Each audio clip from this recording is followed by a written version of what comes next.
Assalamualaikum Ustaz. Tarikh yang saya nak pergi tu, ketika mana pergi umrah tu, dia adalah dekat dengan tarikh saya mula datang haid. Jadi macam mana saya nak buat, dan saya takut dan saya tak tahu macam mana nak tunaikan ibadah umrah. Okey, untuk wanita yang haid, senang saja. Kalau hampa takut-takut hampa punya tarikh ataupun hari hampa dekat sampai dekat Mekah untuk buat umrah tu kena dengan hari hampa haid, Nabi galakkan ataupun Nabi sebut bagi wanita ni untuk dia niat bersyarat. Dia berlaku kepada isteri baginda Siti Aisyah. Punya niat bersyarat dia macam ni. Ustaz sebut dalam bahasa Arab, kemudian kalau hampa tak pandai dan susah, hampa boleh niat tu dekat dalam jantung, dekat jiwa kita. Niat dalam bahasa Melayu pun tak apa. Yang penting hampa tahu apa yang hampa niatkan. Lafaz hampa dapat pahala yang kedua. So banyaklah pahala sikit. Kita sebut in habastani habis fa mahailu haitsu habastani. Maksudnya kat sini adalah kalaulah aku itu halal, aku itu boleh buat umrah, maka aku akan buat umrah sampai habis. Ihram, tawaf, sa'i, tahallul dan juga ikut tertib. Tapi seandainya ada halangan, ada kekangan, tak boleh aku nak buat umrah,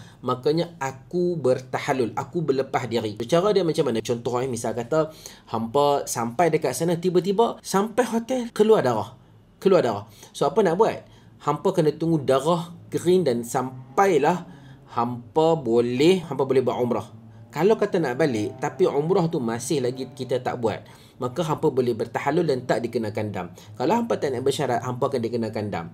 Jadi daripada hampa dah pakai ihram, niat ihram, contohnya ihram, tawaf, sa'i dan tahallul.